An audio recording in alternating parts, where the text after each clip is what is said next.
Μια ακόμα πολύ δύσκολη ημέρα ξημέρωσε σήμερα για τις Ουκρανικές ένοπλες δυνάμεις και την Ουκρανική ηγεσία στο Κίεβο, καθώς παρά την προσπάθειά τους να δείξουν ότι νικούν τη Ρωσία κατά κάποιο τρόπο με τα 3 δηληστήρια πετρελαίου που κατάφεραν να χτυπήσουν εντός του ρωσικού εδάφους με τη χρήση μη επανδρωμένων αεροσκαφών τις προηγούμενες ημέρες,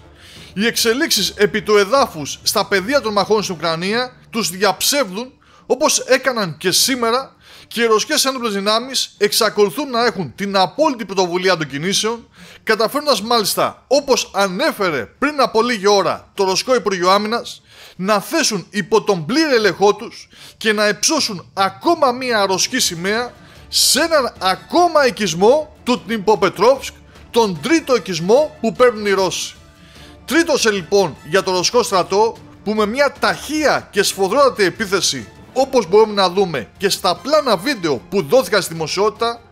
μπήκε, χτύπησε και πήρε τον οικισμό Γιαμβάσκογε, που βρίσκεται βόρεια από τον οικισμό Μαλόφκα, που ήταν ο δεύτερος στη σειρά που κατέλαβαν οι Ρώσοι εντός της περιφέρειας του Ντνιπροπετρόβσκ.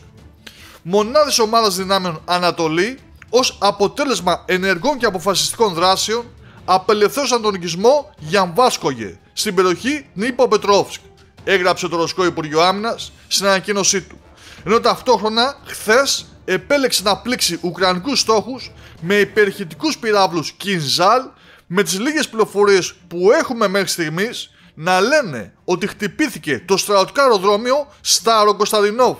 και οι φήμες να μιλούν για νέα καταστροφή αντιαεροπορικού συστήματος Patriot, κάτι που φυσικά δεν έχει επιβεβαιωθεί.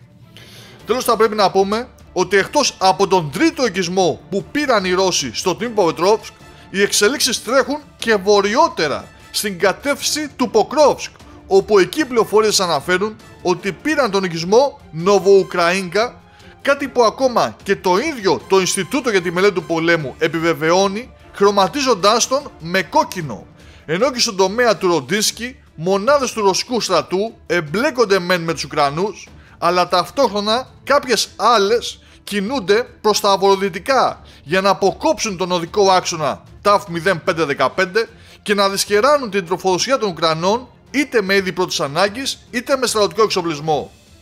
Οι εξελίξεις λοιπόν τρέχουν με απίστευτο ρυθμό, με τους Ρώσους να προχωρούν παντού, ακόμα και εντός του Ντνιπροπετρόβσκ, χωρίς να ξέρουμε πού θα σταματήσουν, και με την Ουκρανία να ξέρει ότι τα εδάφη που χάνει δύσκολα θα τα ξαναπάρει, για να μην πούμε ότι ποτέ δεν θα μπορέσει να τα ξαναπάρει.